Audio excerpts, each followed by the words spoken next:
주일을 맞으면서 마가복음 4장 35절로 41절 말씀을 펼쳤습니다. 2000년 전 어느 날 우리 주님께서 함께 하시던 제자들에게 우리 오늘 본문 35절 말씀에서 보시는 것처럼 이렇게 말씀하셨습니다. 우리가 저편으로 건너가자. 이 말씀 그대로 오늘 송년예배 설교 제목으로 잡았습니다. 저편으로 건너가자. 제목을 그렇게 잡고 우리가 펼친 이 본문을 함께 상고하면서 은혜를 나누기를 원합니다. 자, 예수님께서 저편으로 건너가자고 하셨는데 어디로 건너가자고 하시는 것입니까? 우리가 이 펼친 본문 말씀, 이 말씀만 놓고 보면은 어디에서 어디로 건너가자고 하셨는가 하는 것을 알 수가 없습니다. 그러나 이제 이어지는 다음 장, 5장이죠. 5장 1절 말씀에 보면은 그들이 이제 건너갔는데 건너편 어디에 도착했습니까? 그라사인의 지방에 이르러 5장 1절 보면은 그라사인 지방에 이르렀다. 이렇게 말씀을 합니다. 그래서 예수님께서는 그라사인으로 가자고 하셨구나. 이 하나는 이제 해결이 됐습니다. 그럼 이제 어디에서? 이 어디에서라는 말도 오늘 본문에서는 나오지 않습니다. 그래서 우리가 이 본문의 내용을 같이 다루고 있는 다른 성경, 마태복음을 보면은 마태복음 8장 5절 말씀에서는 어디로 이야기를 하냐면은 가버나움에서 예수님이 사역하셨던 것을 말씀해 주고 있습니다. 거기에서 이제 백부장을 통하여서 청을 듣고 백부장의 하인을 고쳐주는 일이 있었고요. 그리고 또 베드로의 장모님 열병이 걸려 있었는데 그 장모님의 열병도 고쳐주셨고요. 그러니까 이제 사람들이 소문을 듣고 막 병자들을 데리고 예수님께로 오시는 것입니다. 그러니까 어때요? 자비로우신 공일이 많으신 우리 주님은 그 병자들을 다 고쳐주시는 거죠. 시간이 많이 흐르겠죠. 그래서 이제 날이 저물도록 그 사역을 하신 것을 우리가 볼 수가 있습니다. 자, 그러면 이제 정리가 됐죠. 예수님께서는 가버나움에서 그라사 지방으로 건너가자고 하셨구나. 정리가 됐습니다. 그런데 또 한 가지 문제가 생깁니다. 왜냐하면은 이 그라사인 지방이 어디인가 이걸 이제 또 알 수가 없는 거예요. 성경에서는 그라사인 지방이라고 명시해 주는데 사람들은 여기가 어디인지 알지 못합니다. 그런데 감사한 것은 이 본문 내용을 또 같이 다루고 있는 다른 성경 마태복음 8장 말씀을 보면 8장 5절 말씀입니다. 죄송합니다. 8장 5절에 8장 28절 말씀입니다. 거기를 보면은 가버나움에서 건너가서 예수님께서 당도한 곳이 어디라고 하느냐면은 가다라 지방이라 이렇게 이야기를 하고 있습니다. 그런데 이 가다라 지방은 또 어디인지를 알게 됩니다. 자, 그래서 지도를 한번 보실까요? 예. 지도를 한번 보시면은 처음에 제일 위에가 가버나움이죠. 가버나움은 잘 알고 있습니다. 그런데 이제 가다라 지방도 우리가 지도에서 보는 것처럼 알게 됩니다. 자, 그런데 이제 한 가지 문제가 무슨 문제냐 하면은 저 가다라 지방이 바다에서 많이 떨어져 있다는 거예요. 그리고 또 한 가지 문제가 뭔가 하니까 저 가다라 지방은 언덕이 없다는 겁니다. 돼지 떼들이 언덕 비탈길로 막 내리 달아가지고 바다에 풍덩 빠져 죽어야 되잖아요. 그죠? 그런데 바다에서도 멀고 언덕도 없다라는 거죠. 그래서 그라사인이 다른 면에서는 가다라라고 하기 때문에 저 두 곳을 동일한 곳으로 취급할 수 있지만은 하나의 문제가 생기니까 이것을 이제 풀어야 됩니다.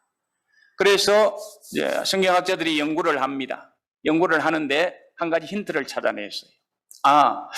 우리가 살다가 보면은 지명이 다른 곳이지만은 같은 곳이 여럿이 있는 곳이 있잖아요. 그죠? 예, 있습니다. 그런데 연구를 하다가 보니까 한 곳을 찾았어요. 그 찾은 곳이 이제 어디냐 하면은, 다음 지도를 한번 보십니다. 저기에 보면은 가다라라고 하지 않고 우리 그라사인이라고 했잖아요. 그라사 사람들. 그라사라고 하는 이 발음이 비슷한 그러한 한 곳을 발견했습니다. 그래서 저것을 게르사라고 하고 또 우리 영국 사람들은 쿠러시라고 부릅니다. 쿠러시. 예, 쿠러시라고도 부르기도 하고 게르사라고도 부르는 그런 장소를 새로 발굴하게 되었습니다. 그런데 이제 저 장소를요, 저렇게 보면은 잘 안 보이지만은, 자, 다음 위성 사진을 한번 보실까요? 예, 위성 사진을 보시면은 언덕이잖아요, 그죠? 위에는 언덕입니다. 바다에서 바라보면 위는 언덕이고, 자, 저것을 이제는 사진으로 한번 보십시다. 다음 사진으로. 자, 언덕이 있죠요? 높은 언덕이 있습니다. 저 언덕에서 이제 돼지떼들이 내리따라서 바다로 달려들어가지고 빠져 죽는 것입니다. 그래서 지금 이제 학자들은 저것이 바로 그라사인 지방이다 라고 대부분 다 동의를 하고 있습니다. 그리고 그라사와 게르사는 거의 발음이 비슷하잖아요, 그죠? 그래서 그 장소일 것이다 이렇게 이야기를 합니다. 그런데 그보다 더 중요한 것은 이제 뭔가 하니까, 자, 예수님께서 그 가버나움에서 저물도록 일하시고, 그러면은 제자들도 피곤해 있을 텐데, 그럼에도 불구하고 쉬라고 하지 아니하시고, 오늘 너희들 수고했으니까 이제 저물었으니까 좀 쉬어라 이러지 아니하시고, 저편으로 건너가자고 했단 말이죠. 해가 저물었는데도. 아마 제자들은 그렇게 생각했죠. 우리가 열심히 일을 했기 때문에 이제 해가 지고 있기 때문에 쉴 때가 됐구나. 그런 기대감을 가지고 있었을 것인데도 예수님께서는 너희들 수고했으니까 쉬어라 이렇게 말씀하지 아니하시고 어떻게 합니까? 저편으로 건너가자고 오히려 말씀을 하시는 것입니다. 왜 그러는 것일까요, 그러면? 그 이유를 보기 위해서는 마가복음 5장 2절, 오늘 본문에서 이어지는 말씀인데 우리가 그것을 다 볼 수 없으니까 5장 2절 한번 보십니다. 거기에 보면은 이런 말씀이 있습니다. 배에서 나오심에 곧 더러운 귀신 들린 사람이 무덤 사이에서 나와 예수를 만나니라. 거기에는 더러운 귀신 들린 사람이 있었더라는 것입니다. 그리고 예수님께서는 그 사람을 고쳐주시기를 원하신 것이지요. 이 귀신 들린 자가 어떻게 살고 있었다고 합니까? 마가복음 5장 5절 말씀 또 한번 보십니다. 거기를 보시면 이 귀신 들린 자는 막 자기 몸을 막 상하고 해하고 있었다는 것입니다. 하나님의 형상으로 지음받은 그 몸이 귀중한데 스스로가 자기 몸을 막 해하고 있었다는 것은 어떻게 보면은 인간의 최악의 삶을 살고 있는 모습 아닙니까? 우리 주님께서는 거기에 그런 사람이 있다는 것을 아시고 거기에 가서 그 사람을 고쳐주시기를 원하셨다는 것입니다. 그래서 피곤함에도 불구하고 가서 일하자고 하는 거죠. 일거리가 있으니까, 아주 중요한 일을 해야 될 일거리가 있으니까 그쪽으로 건너가서 일해야 된다는 것이죠. 그 일은 반드시 해야 될 일이었고 그 일을 함으로 인하여 또 제자들이 다시 한번 하나님의 능력을 경험할 것이기 때문에 그곳으로 건너가자고 하셨다는 것입니다. 그리고 또 다른 측면에서 우리 주님께서 제자들에게 건너가자고 하신 이유를 생각해 볼 수가 있습니다. 자, 지금 예수님과 제자들은 가버나움에서 일하고 있습니다. 그곳은 내가 현재 머물고 있는 위치입니다. 그런데 이제 저 건너편으로 가자고 한 것은 미래에 나아갈 목적지로 가자는 것입니다. 거기에서 또 의미 있는 일, 새로운 일, 보람된 일, 그 일을 하자는 것입니다. 그런 측면에서 주님께서 건너편으로 건너가자 하신 말씀은 송년주일을 맞아서 예배드리는 오늘 우리에게는 상당한 의미가 있다고 생각을 하게 되는 것입니다. 그리고 또 한 가지가 있습니다. 예수님께서는 제자들에게 새로운 감격을 맛보도록 하기 위해서 이제까지 열심히 살아왔고 활동해 왔지만 거기에 더해서 새로운 감격, 감동하는 그러한 삶을 경험하도록 하기 위해서 건너가자고 하신 것입니다. 지금 제자들은 예수님과 열심히 일합니다. 그런데 예수님께서 보실 때에는 저들이 예수님께서 기대하시는 것만큼의 어떤 감동을 가지고 일하지 않는 모습을 보신 것 같습니다. 그래서 저들에게 좀 더 차원이 높은, 좀 더 감격하고 감동하는 것을 경험하도록 해야 되겠다. 우리 주님께서는 그렇게 생각하신 것입니다. 그렇기 때문에 날이 저물어서 쉬고 싶어 할 때에, 피곤해서 이제는 안주하고 싶어 할 때에 멈추지 말아라. 건너편으로 가자. 이렇게 말씀하셨던 것입니다. 그래서 이 제자들은 정말 건너편으로 가면서 감동, 감격 이것을 경험합니다. 조금 후에 우리가 보게 될 것입니다. 따라서 오늘 송년예배를 드리는 우리에게도 이 본문 말씀이 큰 도전과 교훈이 된다는 것을 보게 됩니다. 우리는 지금 한 해를 마무리하는 시점에 있습니다. 부지런히 살아왔습니다. 그렇죠? 그리고 아쉬움도 있습니다. 이루지 못한 일에 대해서 안타까움도 있습니다. 후회하는 것도 있습니다. 그러나 이제 우리는 거기에 안주해서는 안 되는 것이 아닙니까? 우리는 또 나아가야 되는 것입니다. 우리가 나아가야 되는데 그냥 무기력하게 시간이 또 주어지니까 가야지. 그런 모습으로 나아가서는 안 되는 것 아닙니까? 기대감 속에서 나아가야 되겠죠. 그러면서 우리가 또 새로운 감격을 경험해야 되겠죠. 그래야 우리 삶에는 참다운 의미가 드러나는 것 아니겠습니까?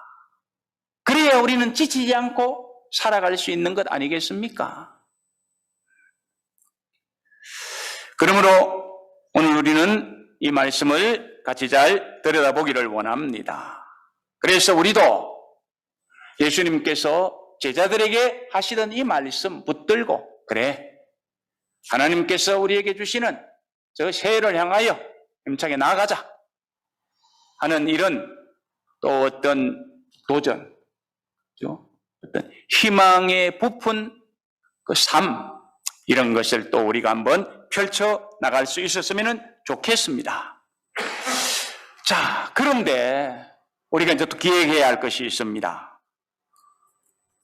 주님께서 제자들에게도 그랬고 오늘을 사는 우리에게도 이 살아있는 말씀으로 우리에게 주시는 말씀 아닙니까?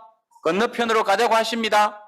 주님께서 말씀하시니까 건너편으로 가자고 하면 그냥 우리는 주님 모시고 믿음으로 건너편으로 저 새해를 향하여 나아가며 주님이 우리 삶을 책임져 주실 거야. 우리를 평안하게 인도해 주실 거야. 모든 것이 잘 될 거야. 이런 생각을 할 수가 있지만, 그러나 오늘 우리가 이 본문 말씀을 자세히 뜯어보면은 그렇지만은 않다는 것입니다. 그러므로 우리가 기억해야 할 것은 저 건너편으로 가자고 하시는 주님의 말씀은 떨어졌지만 그 말씀에 순종하여 갈 때에 때로는 쉽지 않은 과정이 펼쳐질 것이라는 것을 우리가 반드시 기억하면서 우리는 건너편으로 나아가야 할 것입니다. 자, 오늘 본문 36절 말씀 한번 보실까요? 36절 말씀을 보면은 분명히 이제 제자들은 예수님께서 건너편으로 가자고 하시니까 순종하여 갑니다. 노를 젓기 시작했습니다. 그래서 그들이 무리를 떠나 예수를 배에 계신 그대로 모시고 가매 다른 배들도 함께 하더니 출발은 잘 했습니다. 그런데 37절 말씀을 보시면 무슨 일이 일어났습니까? 갑자기 큰 풍랑이 일기 시작했더라는 것입니다. 예수님이 가자고 하셨습니다. 순종하여 갔습니다. 우리 생각은 어떻습니까? 내가 주님 말씀에 순종하며 주님이 나를 아름답게 평안하게 인도하실 거야. 그죠? 우리가 그런 생각을 가지고 살아가는 것은 중요합니다. 중요하지만 그럼에도 불구하고 주님께서는 때로는 어떻게 합니까? 우리가 기대한 것만큼의 평안함을 주시는 것이 아니라 순종하여 건너가는데도 무슨 일이 나타난다고요? 큰 광풍이 일어나며 물결이 배에 부딪혀 들어와 배에 가득하게 되었더라. 이렇게 말씀을 합니다. 갑자기 일어난 일이죠. 갑자기 일어난 일입니다. 우리가 살다 보면 그런 일을 경험합니다. 전혀 생각지도 못하고 예기치도 못한 일이 일어나서 우리의 마음을 힘들게 하고 우리의 삶의 건재를 흔드는 경우가 있을 수 있습니다.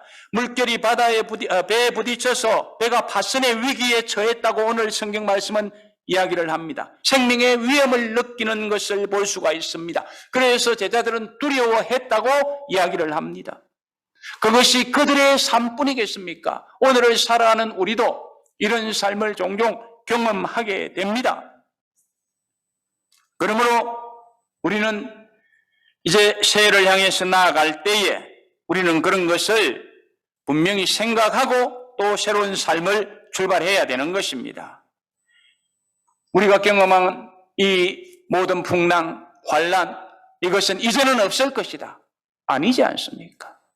언제, 어떻게 또 나타날지 모릅니다.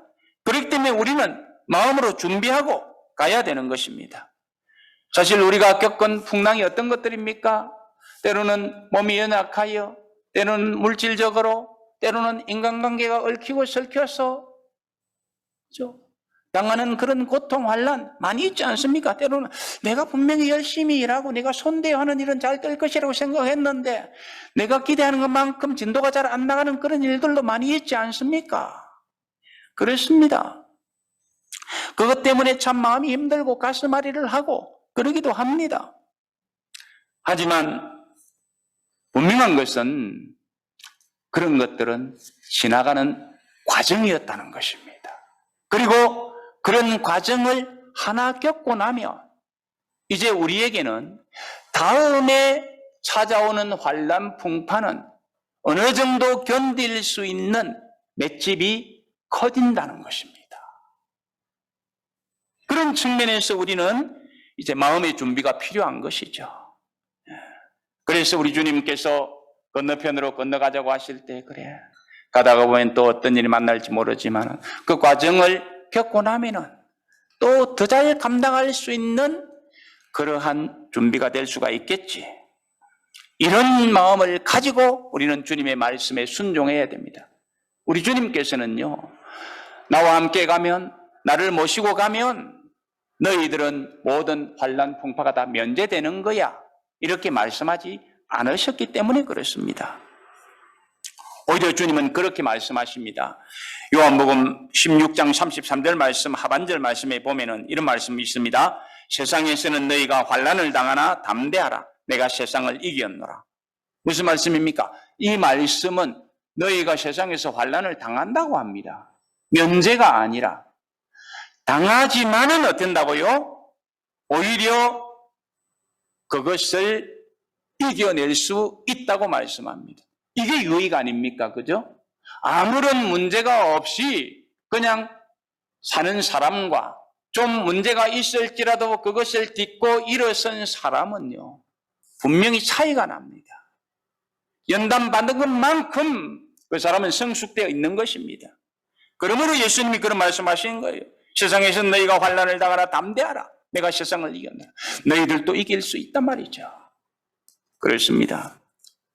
환난은 없는 것이 아니라, 면제되는 것이 아니라 오지만은 딛고 일어서서 승리할 수 있으니까 용기를 가지라는 것입니다. 그러므로 우리는 이 약속의 말씀을 굳게 붙들어야 할 것입니다. 야고보 사도는 야고보서 1장 2절 말씀에서 이렇게 말씀합니다. 내 형제들아, 너희가 여러 가지 시험을 만나거든 온전히 기쁘게 여기라. 여기 여러 가지 시험이라는 것은 다양한 시험을 이야기하는 겁니다. 형형색색의 시험을 이야기하는 것입니다. 한두 가지가 아니라는 것이죠. 그러나 그렇게 많은 환난을 당할지라도 염려하지 말고 오히려 기쁘게 여기라고 말씀을 하고 있습니다. 왜? 그것이 손해가 아니라 유익을 가져다 주기 때문에 그렇다는 것입니다. 베드로 사도도 베드로전서 4장 12절 말씀에서 이렇게 말씀합니다. 너희를 연단하려고 오는 불시험을 이상한 일 당하는 것 같이 이상히 여기지 말라. 무슨 말씀입니까? 우리에게는 평범한 시험도 있지만 때로는 불시험이 있다는 것입니다.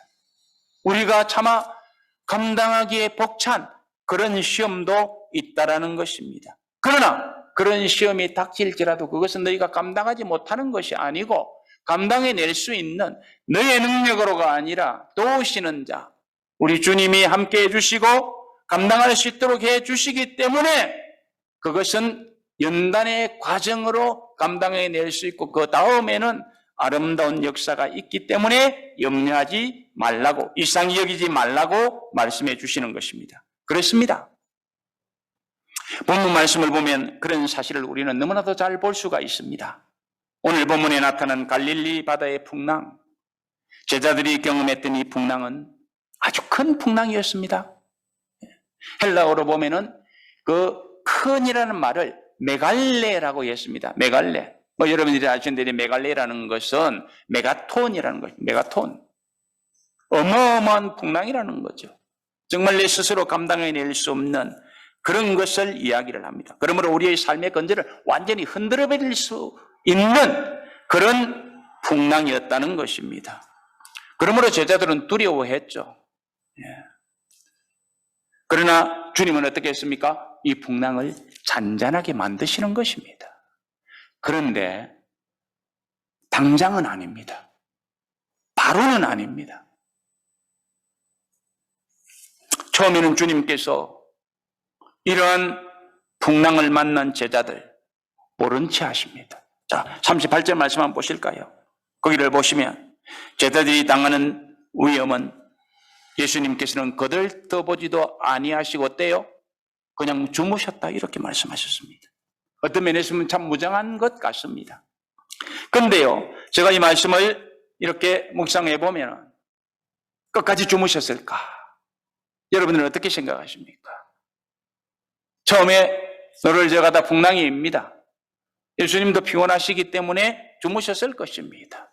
그런데 계속해서 풍랑이 일고 물이 배에 부딪혀서 이제 배 안에도 물이 들어오고 제자들은 막 아우성을 치고 그러는 상황에서 예수님께서 계속 주무시고 계셨을까요? 그렇지는 않았을 것입니다. 아마도 처음에는 주무셨겠지만 상황이 그렇게 되니까 분명히 예수님께서는 일어나셨을 것입니다. 그럼에도 불구하고 주님은 가만히 계시는 것입니다. 여러분, 왜 그랬을까요? 왜? 어차피 우리 주님께서는 건너편으로 건너가지고 하실 때부터 건너가는 과정에서 무슨 일을 만날 건가 하는 것을 다 알고 계시는 분입니다. 아니, 어떻게 보면 예수님께서 이것을 계획하셨는지도 모릅니다. 그러므로 지금은 아니지만 예수님께서 나중에 그것을 수습하실 것입니다. 그러나 지금은 제자들이 그 풍랑 앞에서 어떻게 반응하는가 그것을 체크하시기를 원하신 것입니다. 우리는 이것을 뭐라고 이야기합니까? 테스트라 이야기하는 것이죠. 우리 주님은 종종 우리의 믿음을 테스트하십니다. 예. 지금 예수님께서는 제자들을 건너편으로 건너가자 하시고는 테스트하시는 거예요. 애초에 그 계획을 세우시고 건너편으로 건너가자고 하셨을 것입니다. 그렇게 하셔서 그들이 더 성숙한 신앙으로, 그죠? 더 주님을 온전히 의지하는 믿음으로 서도록 하시기 위해서일 것입니다. 그 풍랑을 겪고 나야 아까도 말씀드린 것처럼 그들의 믿음의 맷집이 더 커질 수 있기 때문에 그런 것입니다. 우리도 마찬가지입니다. 우리가 이제 금년 한 해를 보내고 또 새해를 소망 가운데 희망 가운데 기다리고 있지 않습니까? 그런데 우리가 소망 가운데 희망 가운데 기다리고 있지만은 앞으로 어떤 일이 어떻게 나타날지 전개될지는 아무도 모르잖아요. 계속 좋은 일만 있으면 좋겠습니다. 정말 좋겠습니다.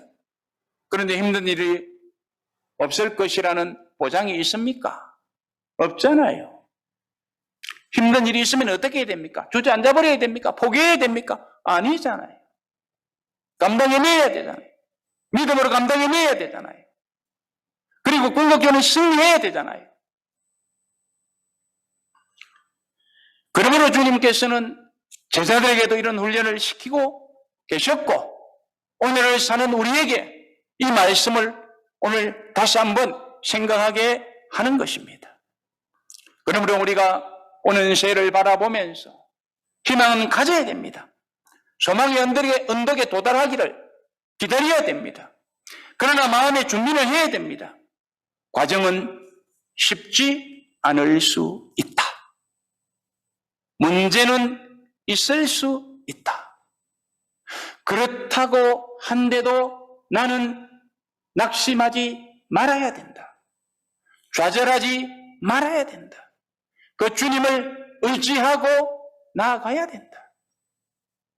내가 감당할 수 있는 부분은 내가 감당해야 된다.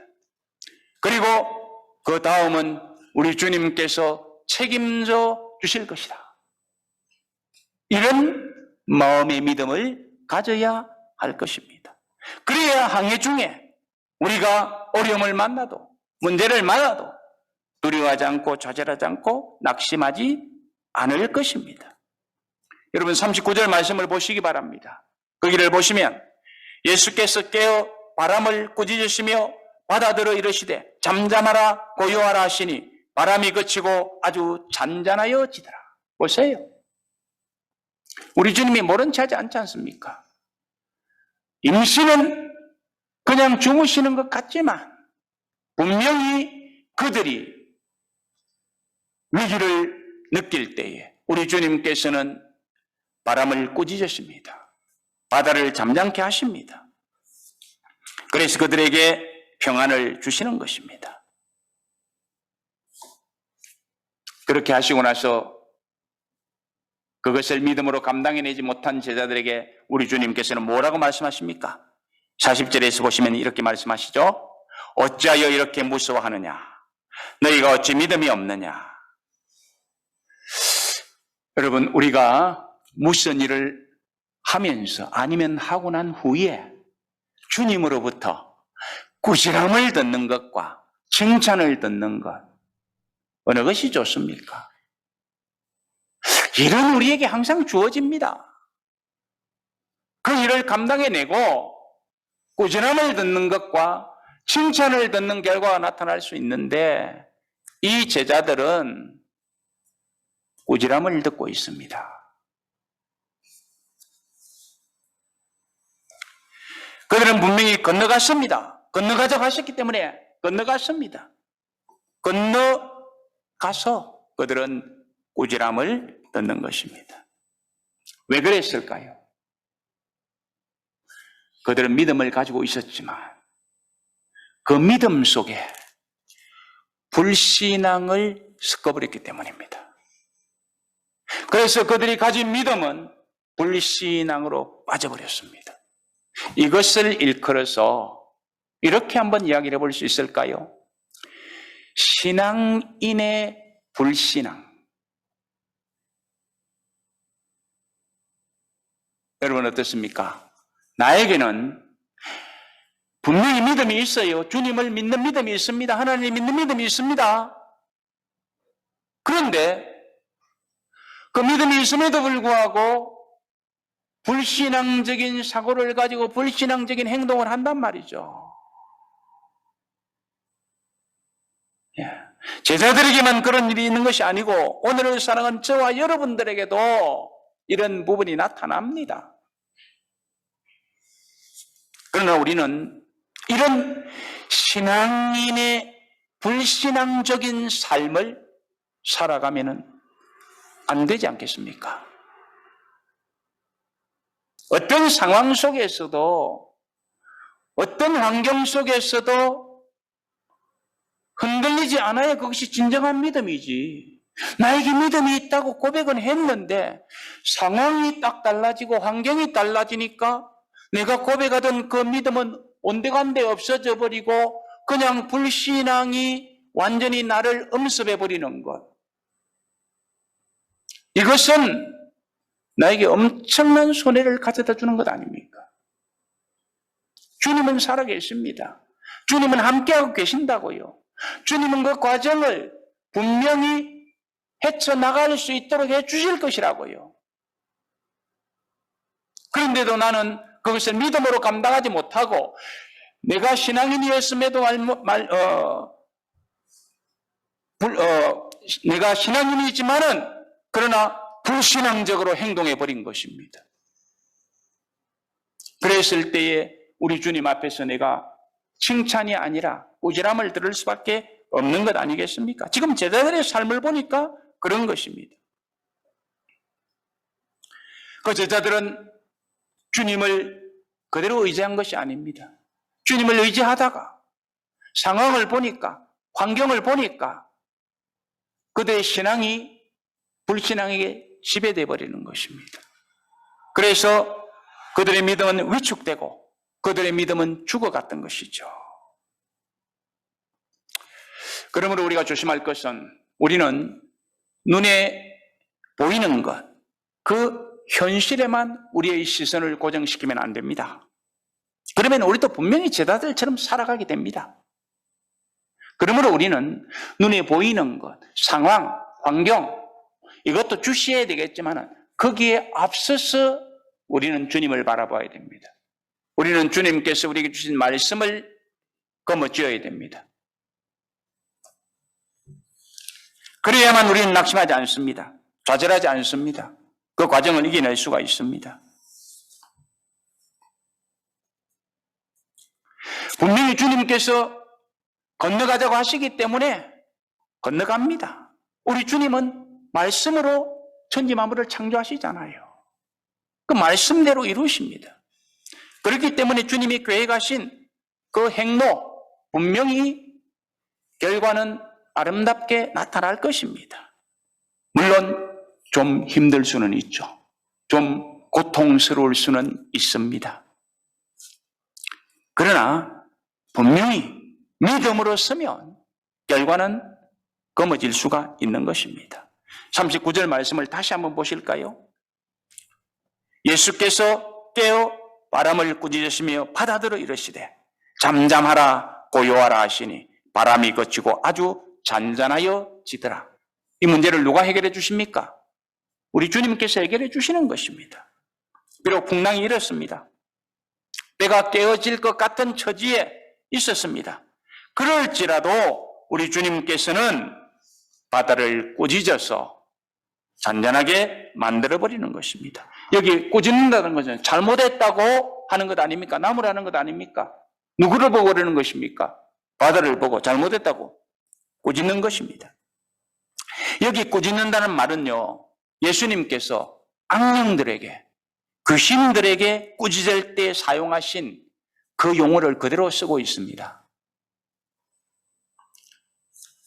그런 측면에서 보면은 지금 이 풍랑이 일어난 그 배후에는 약한 세력들이 있을 수도 있다는 것을 우리가 짐작하게 됩니다.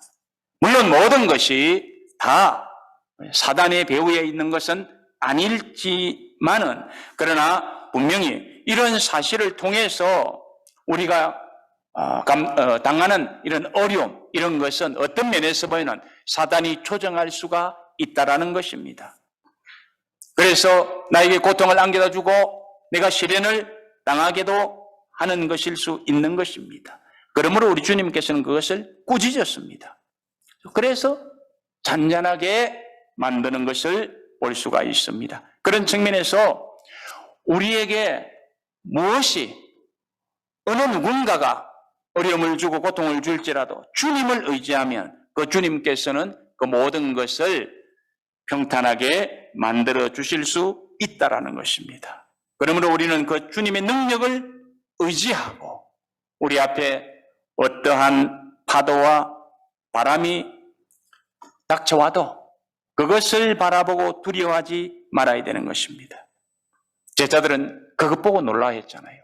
그래서 믿음이 죽어갔잖아요. 그러나 이제는 달라졌습니다. 왜? 우리 주님께서 그 풍랑을 잔잔하게 하는 것을 보는 순간 그들은 새로운 것을 보기 시작했던 것입니다. 그래서 41절 말씀 한번 보시기 바랍니다. 41절 말씀 보면은 그들이 심히 두려워하여 서로 말하되 그가 누구이기에 바람과 바다도 순종하는고 하였더라.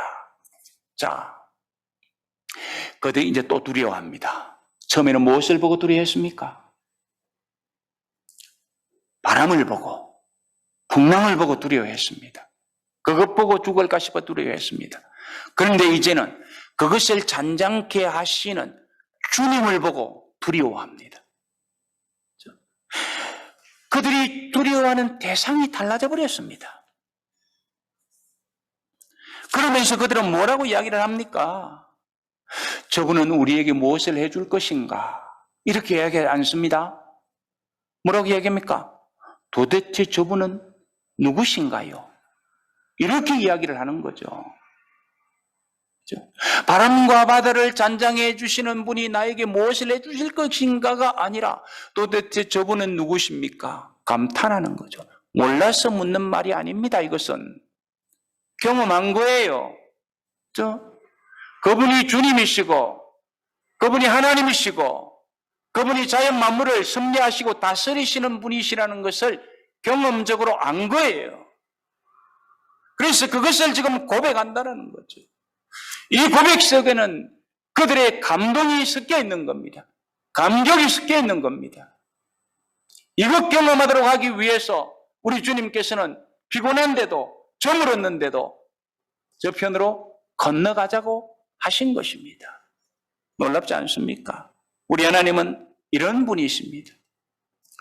훈련시키셔도 손해보지 않게, 일하게 하셔도 손해보지 않게, 연단을 시키셔도 손해보지 않게 하신다는 것입니다. 우리 주님이 능력자이시고 창조주이시고 구주이시고 우리의 모든 것을 아시고 궁극적으로는 우리에게 좋은 것을 공급해 주신다는 것을 깨우쳐 주기 위해서 건너편으로 가게 하셨고 그 과정은 또한 힘들고 어렵지만 그것을 통하여 주님을 재발견하게 하시더라는 것입니다. 그러므로 우리는 건너편으로 가자고 하시던 주님의 말씀에 순종하지 않을 이유가 없죠. 여러분, 우리가 이제 금년 한 해를 마무리하고 2022년 맞을 것인데 무슨 일이 어떻게 전개될지는 우리는 모릅니다. 그러나 힘들고 어려운 일이 와도 염려하지 맙시다. 혹시 그런 일이 닥치면 오늘 우리가 같이 묵상하고 있는 이 말씀을 기억합시다. 주님은 나와 함께 계신다. 이 과정 주님이 내신 것이다. 나는 주님만 의지하면 승리할 수 있다. 그분이 이 과정을 통해서 나에게 또 새로운 감격과 감동을 주시고 그래서 내 믿음의 맷집이 커져서 저 소망의 나라에 더 힘차게 갈 수 있도록 해주실 것이다. 이게 복 아닙니까? 오늘 본문은 이렇게 시작이 되었습니다. 그날 저물 때에 제자들에게 이르시되 우리가 저편으로 건너가자. 제안은 주님께서 하셨습니다. 그렇다면 그 주님께서는 그것을 이루실 것입니다. 풍랑이 일어나도 그것을 잠재울 것입니다. 그리고 그 소망의 땅에 가서 멋진 일, 그죠? 감동하는 일을 하도록 하실 것입니다. 그러므로 우리도 주님만 모시고 가면 풍랑이 일어도 염려 없다는 것 우리가 기억합시다. 환난이 와도 그것은 나에게 플러스가 된다. 주님을 모시고 항해하면, 내 인생의 항해를 하면 환난이 와도 플러스가 된다. 이 믿음만 있다면 우리는 새해를 향하여 힘차게 전진해 나갈 수 있을 것입니다. 그리고 어려움이 와도 스릴 있게 감당해내고 감격할 수 있을 것입니다. 이런 은혜를 누리시는 저와 여러분들이 되시기를 주님의 이름으로 축복합니다. 우리 기도하십시다.